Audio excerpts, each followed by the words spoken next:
This is Game Night with Josh Hennig on 97.3 ESPN and the free mobile app. Now, live from the Matt Black Kia Studios. What a move! Here's Josh Hennig. Well, the good news is Jalen Hurts is still a good quarterback. The bad news is the Philadelphia Eagles lost. They no longer have destiny in their hands. Josh Hennig here on Game Night on 97.3 ESPN. Technically, this is the final game night of 2020 because I'll be filling in for Mike Gill. Mike Gill trusts me enough to cover for him on his show.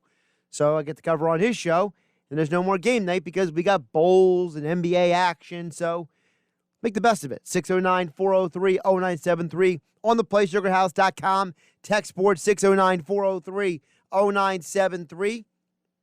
We got Andrew DiCecco, 97.3 ESPN.com, InsideTheBirds.com coming up at 6:20. They get more into the Eagles, Jalen Hurts, Carson Wentz, and more because there's a lot to digest from yesterday. But we got to start with specifically the game. And in the game, there were two things that happened that really, really stood out to me. Number one, it was refreshing. It was enlightening. It was encouraging to see the Eagles struggle and figure out how to play football still. It was a rough first quarter for the Eagles yesterday. And I know there are a lot of people who were throwing a lot of questions on social media before the rest of the game played out. Part of the reason why I don't like to tweet every single time something happens in a game is because of what happened yesterday. Safety happens. Rough first quarter, I should say, for the offense. But then they bounce back. They get a couple touchdowns. They're in the game at halftime. And then the second half, you had it was a game that was really swung on a pendulum. It was the Eagles had opportunities. They couldn't take advantage of it. The Cardinals had more opportunities, and they ripped apart the Eagles secondary. I mean, they just said, you have nobody back there. And DeAndre Hopkins had two of the best catches of the 2020 season in one game. And the third best catch of the season was caught by Larry Fitzgerald landing on his rear end for a touchdown in the end zone. I mean, does anybody make that catch unless their name is Larry Fitzgerald? I know Larry Fitzgerald always has a great game against the Eagles every single year, but that guy's money against Philadelphia Eagles. But that catch he made, how many dudes can make that catch? I mean, he wasn't even catching the ball. He was literally picking the ball off out of air because that throw had no business being made. But Kyler Murray makes that throw because he knows he's got a future Hall of Famer falling into the catch in the end zone. That was incredible. So I can't be mad the Eagles lost that game. You basically had a bunch of nobodies in the secondary along with Jalen Mills. You know, Jaquette, Seymour. I mean, who's out there playing football for the Eagles? So you had a chance to win the game. The last time you had no secondary, you got crushed, 48-7 by the Saints. This time, you're actually in the game. You actually had a chance to win it. And that is a massive, massive credit to Jalen Hurts. Jalen Hurts is a guy that has shown you now 2 straight games that nothing phases him.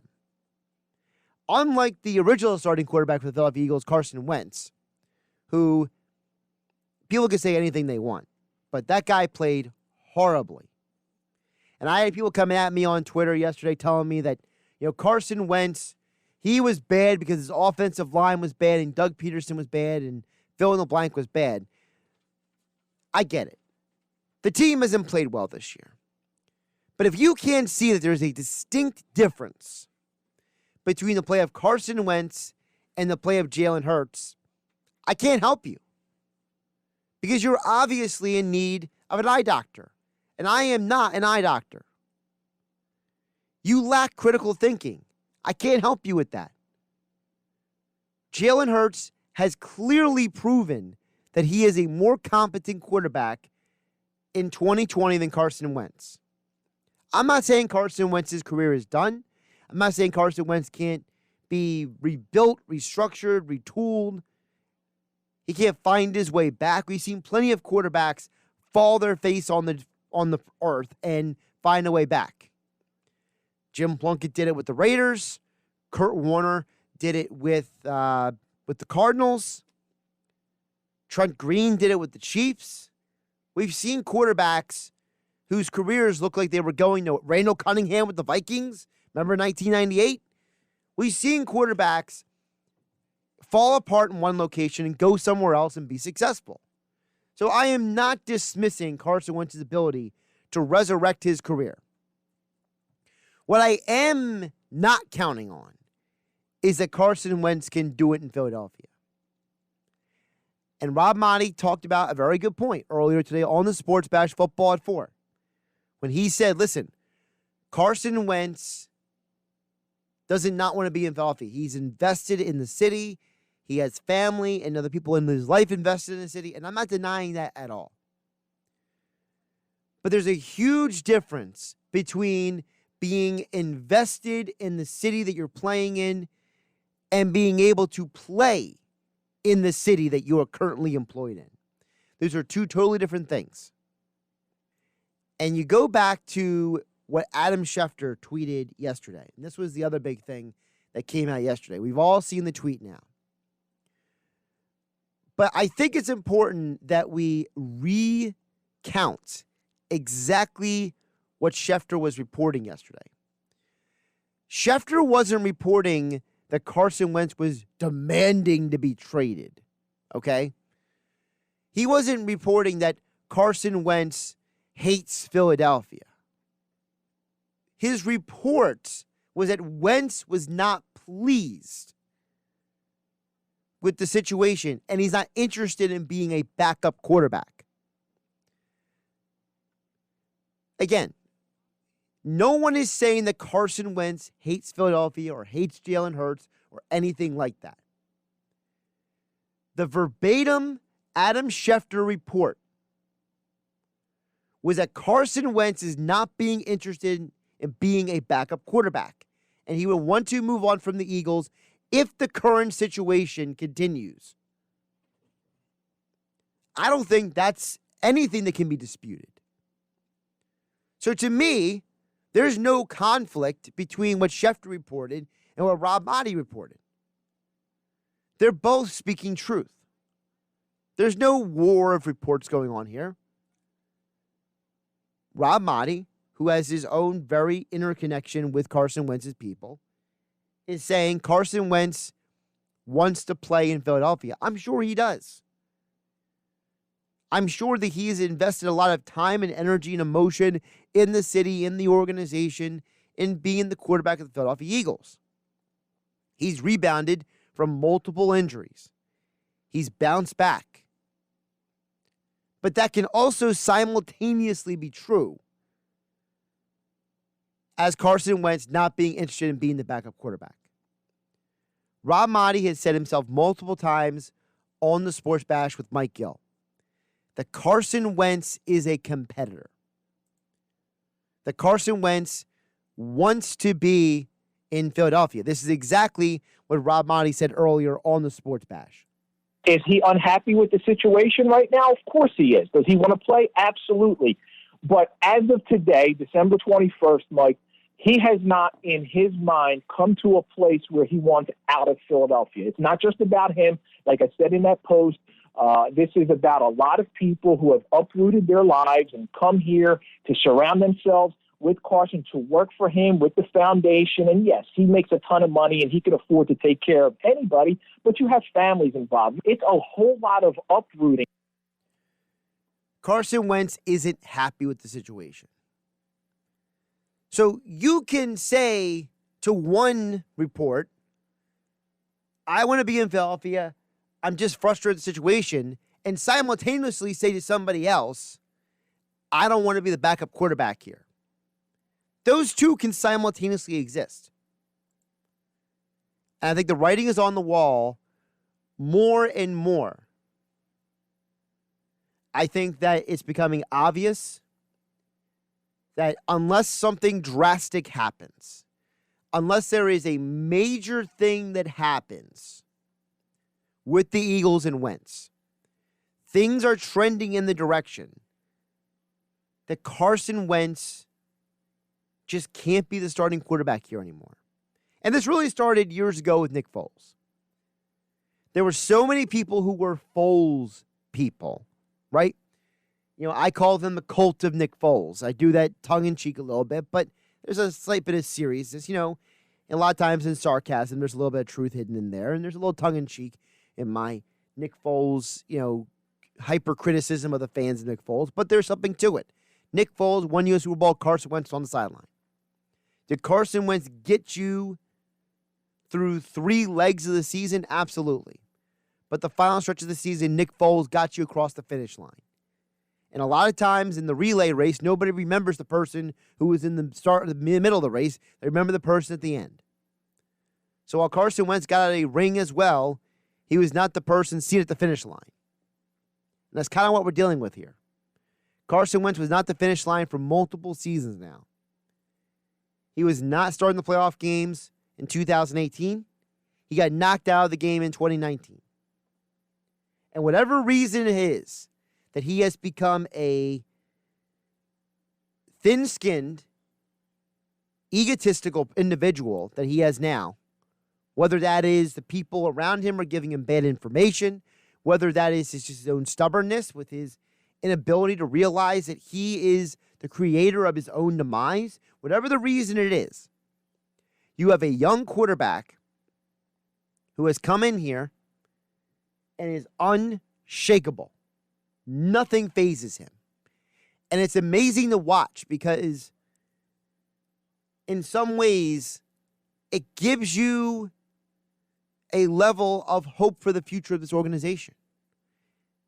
Sal Paolantonio told Mike Gill today that, you know, hope is a powerful thing. Well, he's 100% right. Because when you have hope, you can look ahead to the future and say there is something to look forward to. You know why everybody cares about this vaccine with COVID? It's not because everybody wants the vaccine. It's not everybody, you know, is going to go out and get the vaccine. It's because the vaccine is a symbol of hope they can hang on to. That at this time next year, we won't have to be running around in masks, social distancing, and worrying about being around other people because we may or may not have a pandemic, you know, dealing with us anymore. No, the idea of hope is what fuels people to get up each day and say, I know that tomorrow can be a better day. And for the Philadelphia Eagles, Jalen Hurts gives you that hope. And that hope has died with Carson Wentz. You don't have that hope when he goes on the field anymore. What you have is frustration and exasperation. 609-403-0973, theplaysugarhouse.com. Tech Sports still to come.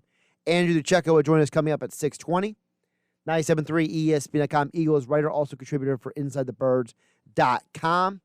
He'll be joining us to talk a little bit more about the Eagles as well. 609-403-0973 on the PlaySugarHouse.com. Tech Sport. Place your legal sports bets at PlaySugarHouse.com. Sign up now to match your first deposit up to $250. Must be 21 or older to play. Gambling problem? Call 1-800-GAMBLER.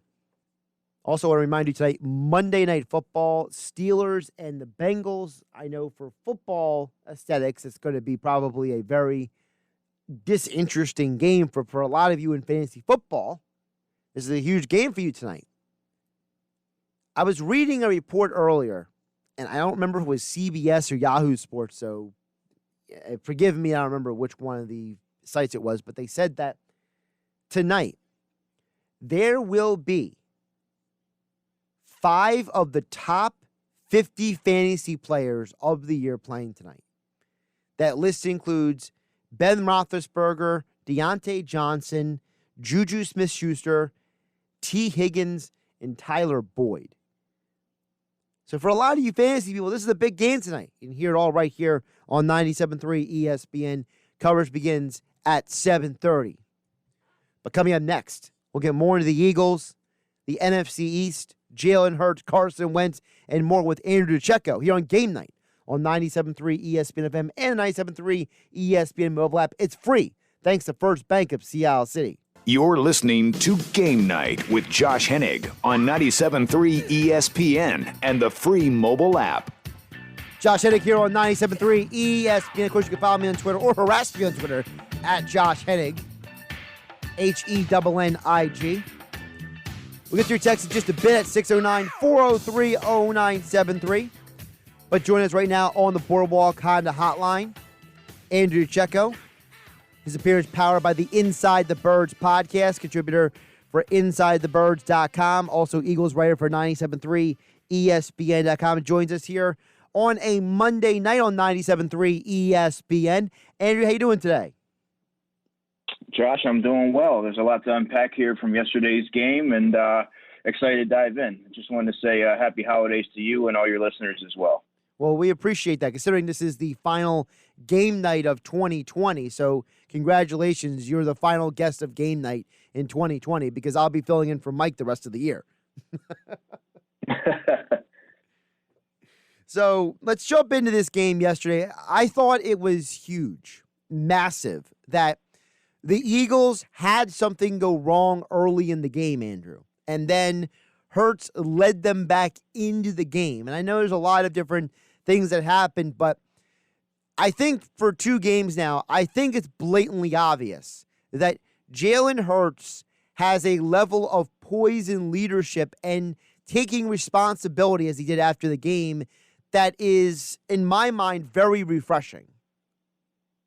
Yeah, I mean, taking everything into account, Josh, I would even go as far as to say that that was the most compelling and gutsiest quarterback performance I've seen from an Eagles quarterback since Nick Foles in the Super Bowl. It was fun to watch, and, you kind of got to see him grow up essentially throughout the game. He was making plays that we hadn't seen quarterbacks in the Eagles uniform making quite some time. He rose to the occasion. He defied a lot of odds that were stacked against him. You talk about the 16-0 deficit that he was in, and he never flinched. He ran the offense and he made plays, and he took what the defense was giving him, and he never tried. He never got outside of himself as far as his capabilities and tried to do too much. And I think that his energy and positivity and his overall performance just tended to radiate throughout the entire team. And you got to see, they were undermanned tremendously, and they slugged it out with the playoff caliber team. And, it's encouraging to see moving forward. Now, part of that was also encouraging is, despite the fact that Hurts had these rookie moments, right? There were a couple throws that were not really that great. The safety was a mess with the grounding call. But overall, the fact that this team now has scored more points in the more touchdowns too in the last 2 games than they did in the previous few combined, I think is a sign that they have found what was broken with this offense, and that was a different quarterback. Yeah, I think that's fair to say when you look at just the overall fluidity of the offense and the ability to move the football up and down the field. Guys were getting open. That was a storyline throughout the season. A lot of the talk was that the receivers weren't getting open. We got to see countless examples of guys getting open. Jalen Reagor concerned me a little bit, slowing up on the top of his routes and kind of getting squeezed to the sideline a little bit. You want to see a little bit more polish from him. But I thought, Alshon Jeffrey stepped up. Dallas Goedert had a monster game. It was just a collective effort, and it all stemmed from the quarterback play and just the overall awareness, the pocket presence, the poise, and the leadership that Jalen Hurts brought to the Eagles offense. And it looked like an entirely different team. You have to wonder if they would be in a more ideal situation as far as a playoff outlook had they made the switch even 2 weeks earlier. Now, you mentioned them switching 2 weeks earlier. Let's dive down the hole a little bit. I felt that the game they should have made the switch, definitely. If there was a game I could point to, was the Browns game. And the reason I point to that Browns game, Andrew, is because that game, the defense only allowed 13 points. The other 9 points, the offense was directly responsible for. And I have to wonder, with your hindsight being 2020, you have to wonder, Andrew, if Wentz was pulled and Hurts could have lit a spark in that game, maybe they win that game, and maybe they're still in control of their own destiny when it comes to the postseason. Yeah, it's possible. Asking a rookie quarterback to come in halfway through the game and and execute a game plan when he probably hadn't seen, and I guess at that point he wouldn't have seen too many first-team reps. It would be a tall task to kind of bring them back. The Browns are a decent team. They're going to be a playoff team for the first time in quite some time. So that would have been a tall task. I think he would have made it a more competitive game for sure. And I think that going into the following week, having that full week of reps with the first team, I definitely think that he would have gotten the offense back on track. And I obviously the money allocated to Carson Wentz was a big reason why it took so long to make that switch. They wanted to give Carson every opportunity to kind of right himself. And he's going to have to be rehabilitated over the offseason in a big way, because what Jalen Hurts has shown, if he continues on that trajectory like we expect him to, it's going to be very hard to move away from that, looking into the offseason. Andrew DiCecco joins us here on the Boardwalk on the hotline on 97.3 ESP. You can follow him on Twitter at DiCecco NFL. His appearance powered by the Inside the Birds podcast. Also check out his work over at InsideTheBirds.com and 97.3 ESPN.com. Andrew, you mentioned about the rebuilding, the retooling, the rehabilitation, whatever we want to call it, of Carson Wentz. Yes, we know he needs to be fixed on some level. But can he be fixed in Philadelphia? Is his career destined to be like, guys like Jim Plunkett and Kurt Warner and Randall Cunningham and others, where they had to go somewhere else to revive their careers? I think that's going to have to be what kind of transpires here, because Josh, there's just so much stuff that it's kind of hard to overcome. It's kind of hard to come back from if you're Carson Wentz. You've kind of gotten Wally pipped multiple times. There's a statue of Nick Foles outside, in front of the link. There's every time he has a bad game, there's always chatter for a backup quarterback. There's always, is this guy for real? And you have Jalen Hurts they took in the second round. That's hard to overcome. And it's tough to play in Philadelphia. You're always going to be scrutinized as the quarterback. And when you have a rough season like that, he really isn't accustomed to having a season like that. You have to answer a lot of tough questions from the media, and you're written about and, kind of in a different light than you're used to. And a lot of that can wear on someone. And when now you're seeing your backup quarterback, a rookie, a 22-year-old kid who came in and is executing the offense, the same offense that you struggled with, it's a tough pill to swallow. And then you got the whole Josina Anderson stuff over the years, and now that little news bit from Adam Schefter came out yesterday. There's just a lot of things surrounding Carson Wentz right now that for me it would be hard to go into the offseason and then go into training camp, with all that having transpired. So I think that he can be rehabilitated. I do think that there's talent there. I have a hard time believing that someone can fall off a cliff so abruptly like he has. I just think that maybe a change of scenery is what he needs.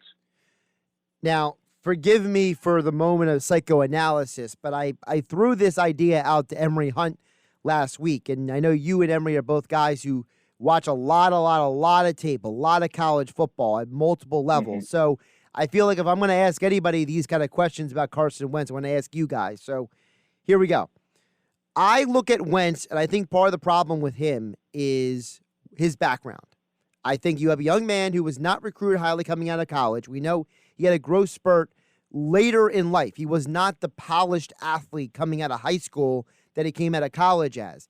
He went to a program where he basically had to not crash the car, right? He didn't have to, per se, win every game. He was in a great organization, a great program.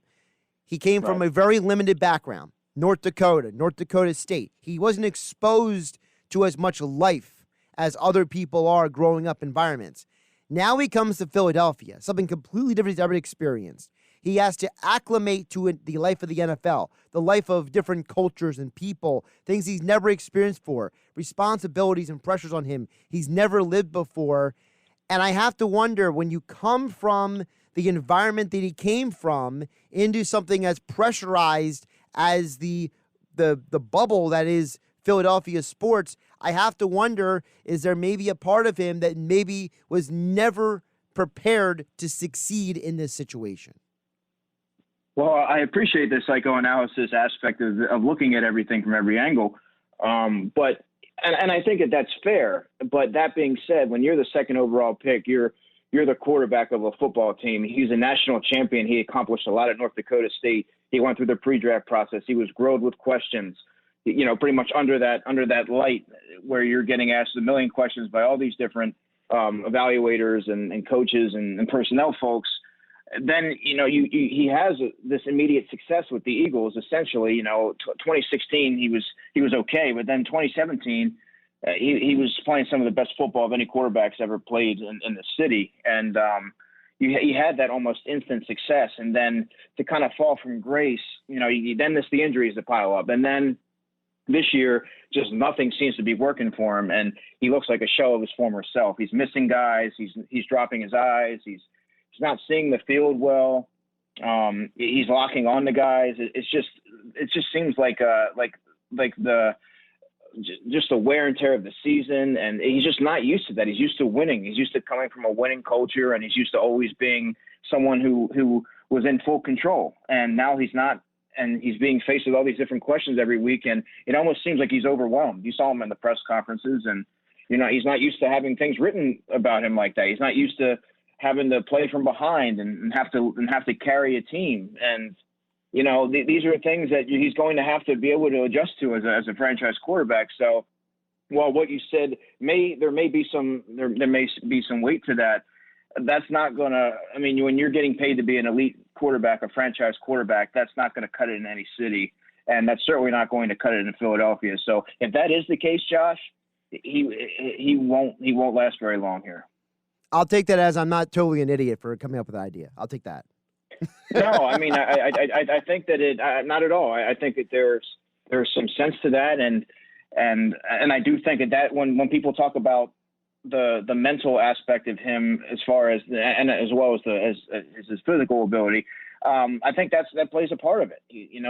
Based on his background, where he came from, what he's accustomed to, and then you take all the adversity that on top of that from his backup quarterbacks and the season itself. And I think that what you have there is just a broken quarterback.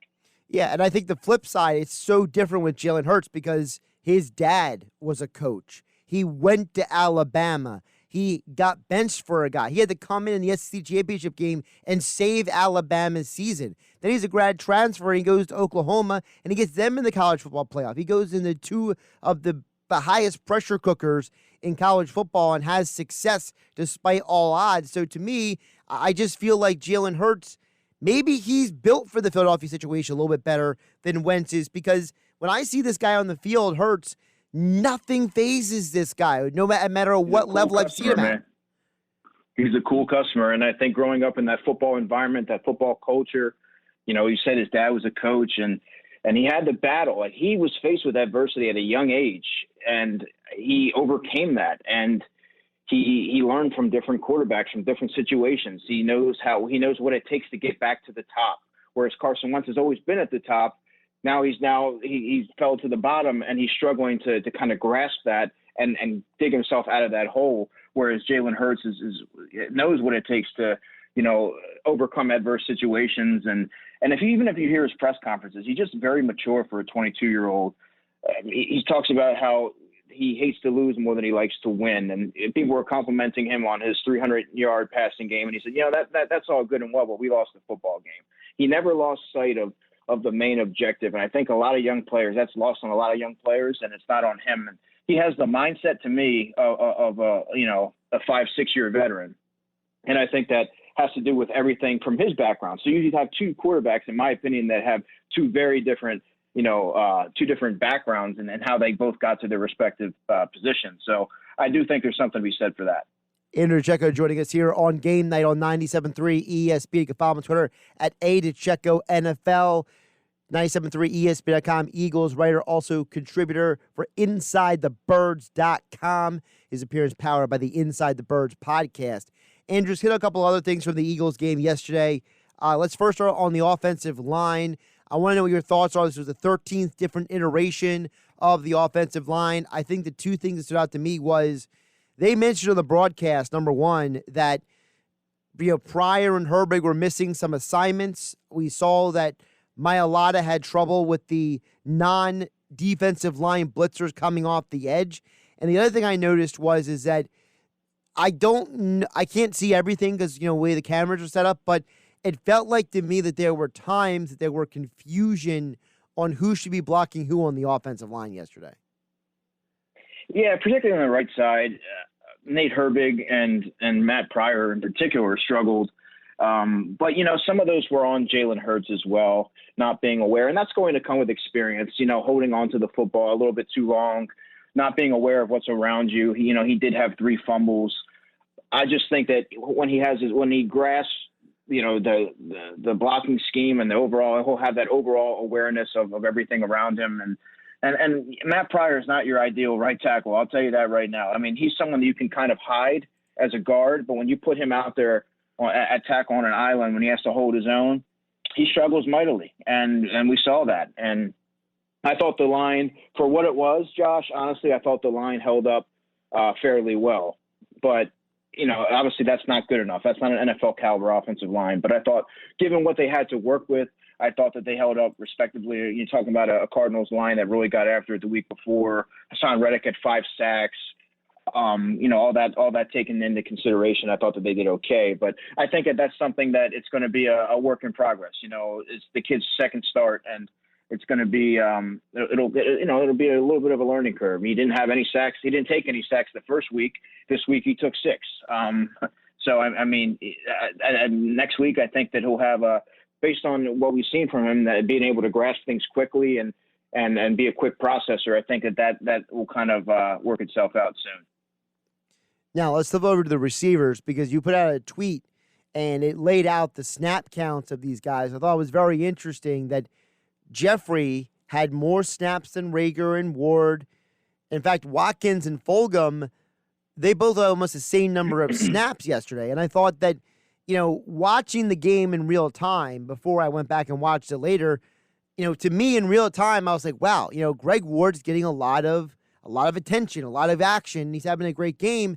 But when I went back and watched, I thought, wow, Alshon Jeffrey was on the field way more than I ever expected him to be in this game. Yeah, man, let's talk snap counts. All right, so the way that I view it, the way that I saw it throughout the whole game, Josh, is you have a young quarterback like Jalen Hurts, but behind at the head of the receiving core, you have a veteran in Alshon Jeffrey, but you have a ton of young receivers. How do you help your young quarterback? By getting a veteran out there who's more of a possession receiver, who's going to go up and get the football. He knows how to he has that savviness to him. We saw him battling with Patrick Peterson. There's just a comfort level there as a rookie quarterback, knowing that you have a guy like Alshon that will go up and fight for the football and can be a red zone threat. And then with Rager, obviously Rager, he got nicked up there. Wasn't very pleased with his route running at all, but that's something that's going to come with time. Greg Ward has, routinely led the receiving corps in snaps, but he had 53% this week, and he's someone that has an instant rapport with Jalen Hurts, and you saw that in the Green Bay game when he threw that 32-yard dart to him in the back of the end zone. It was perfectly thrown. They were on the same page. They had that continuity, and I think that comes from practice. And then what was really interesting to me, well, not really interesting to me because I listed him as my X factor on InsideTheBirds.com, was Quez Watkins. Quez Watkins played 28 snaps, good for 34% of the offensive total, and Fulgham played 26, which was good for 31%. Quez Watkins, to me, when I see him activated over John Hightower, playing over J.J. Arcega-Whiteside, who last week was active but didn't play. This week was inactive. And then you see him, they work him into the offense. You start to see, okay, they like the speed here. They want to add some more speed. They want to get some of these young pieces, that dynamic pieces around Jalen Hurts. And I thought, what can they do to kind of keep pace with the Cardinals, who have an explosive offense? You don't have a lot of explosive players that can stretch the field, that can do things in space. You have Jalen Rager, but if you're going to activate Watkins, I had a feeling that they were going to use him, and they did. And he brings more to the offense than people realize, and he can do things on screens, on crossing routes. They haven't even tested him deep yet, but he can do that. He's developed throughout the season. They didn't overload him earlier in the year, but now that he's grasped the playbook and there's some familiarity there and they trust him, you're starting to see him get more work on offense.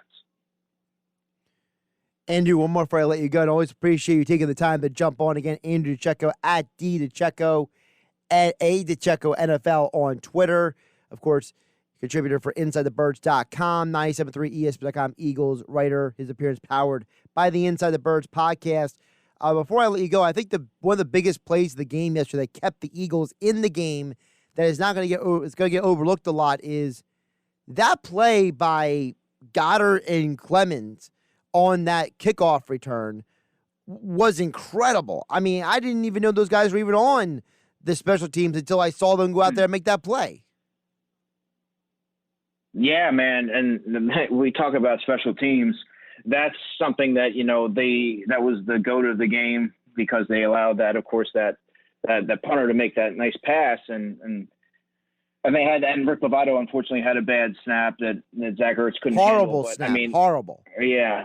And it wasn't, initially everyone thought it was Zach Ertz, but it was just a poor snap. And when you have a new holder like that, you're not, how do you plan for that?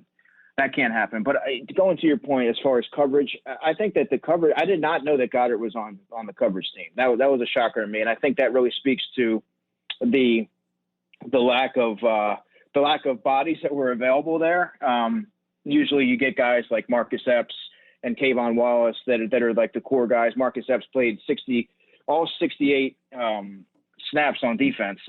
And TJ Edwards is a starter. He's also been a core member. So you have a lot of guys doing double duty like that. But yeah, and you mentioned Corey Clement. He's a core guy on Dave Phipps' unit. So that they're gonna the third phase matters, man. And the Eagles saw that when their third phase wasn't playing up to standard. That was a contributing factor to them losing that game. Andrew DiCecco, catch him on InsideTheBirds.com, 97.3 ESPN.com. His appearance powered by the Inside the Birds podcast. All guests he appeared on the Boardwalk Honda Hotline. And, of course, Andrew, you'll be doing double duty because we'll be back on the Sports Bash this Wednesday at 2:30. So I appreciate you jumping on Game Night. Oh, my pleasure, Josh. Take care. Josh Hennig here on Game Night on 97.3 ESPN. Andrew DiCecco's appearance being brought to you by GMS Law. Make the right call with 4 convenient locations to serve you. Visit them online at gmslaw.com. Your text next on the PlaySugarHouse.com text board, 609-403-0973. That's 609-403-0973. Here on Game Night on 97.3 ESPN FM and the 97.3 ESPN mobile app powered by First Bank of Sea Isle City. Now, more Game Night with Josh Hennig on 97.3 ESPN and the free mobile app.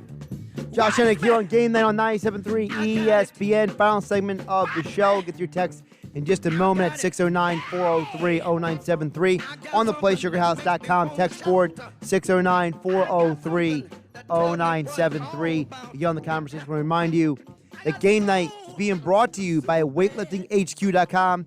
Listen, just because Christmas and the New Year is only days away doesn't mean you still can't get all the great stuff over at weightliftinghq.com. Whether you're someone who wants to work out from home full-time or you're someone who's trying to supplement your gym routine because maybe you only get to the gym 2-3 days a week because of your work schedule or life going on. I know a lot of people out there, they got a lot of their life built around home, and it's hard for them to get out of the house because of work and family and everything. Well, weightliftinghq.com is here to help. Whether you're trying to get bench and squat racks, kettlebells, dumbbells, resistance bands, cardio and fitness machines, and more, weightliftinghq.com has you covered because they're located right here in South Jersey. They will deliver to your home and help get you set up with the new equipment. So don't wait. weightliftinghq.com has got you covered for whatever you need from Christmas to the 2021 new year. weightliftinghq.com, code radio10 at checkout for 10% off your entire order. That's radio10 at checkout at weightliftinghq.com. That's weightliftinghq.com. Let me tell you something. As someone who currently used to have a bunch of equipment set up at my house, and now I don't have that equipment for various reasons, it is something I miss. I miss having the option of being able to have a full workout routine from home. So if you can get that option at home for yourself or someone you care about, it's an amazing thing to do either for Christmas or for the new year. weightliftinghq.com. Get to your text now, 609-403-0973 to get on the conversation. Jim in Ventnor says Josh Hurts seems to have the intangible leadership qualities. Imagine him behind the O-line with Brooks and Johnson returning next year. Can't wait till next year. That's Jim in Ventnor. And that's what I mean, Jim. I mentioned about hope. Hurts gives you hope for the future. When you see him playing, you have faith that this team can be something next year. You're not given that faith from Carson Wentz. Carson Wentz may be a man of faith, but he's giving nobody faith in him. And that's a huge problem. And you mentioned the intangibles, the leadership. He's got that poise that Andrew DiCecco talked about. I call it the guy, nothing phases him. You don't teach that. You either have it or you don't.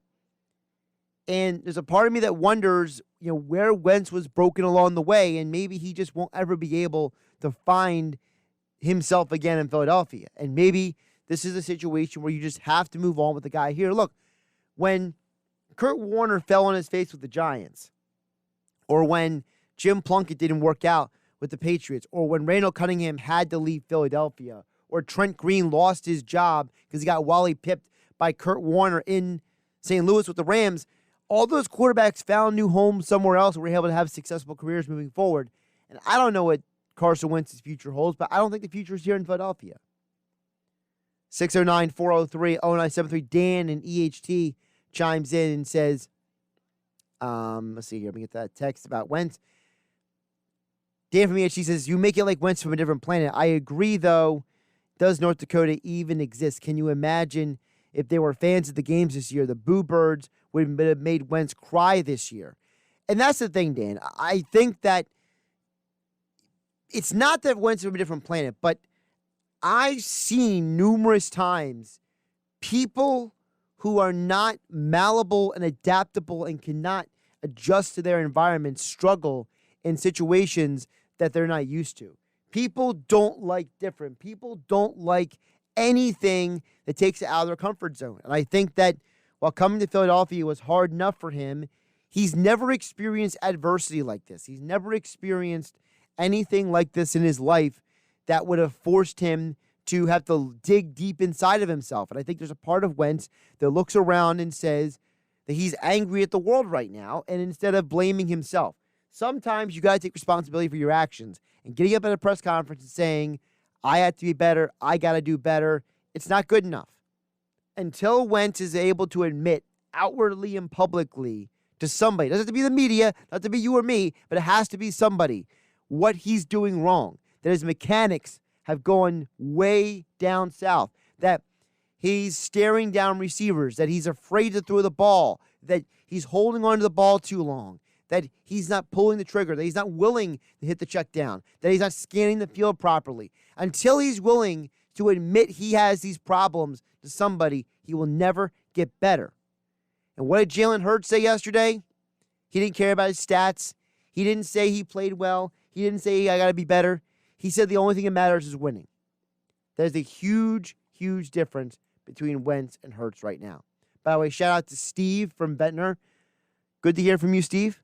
I appreciate you listening to the show every day when you come home. I hope you, too, also have a great holiday and a happy and healthy new year. Shout out to Steve and Ventnor. You know who you are. We'll wrap up the show coming up next.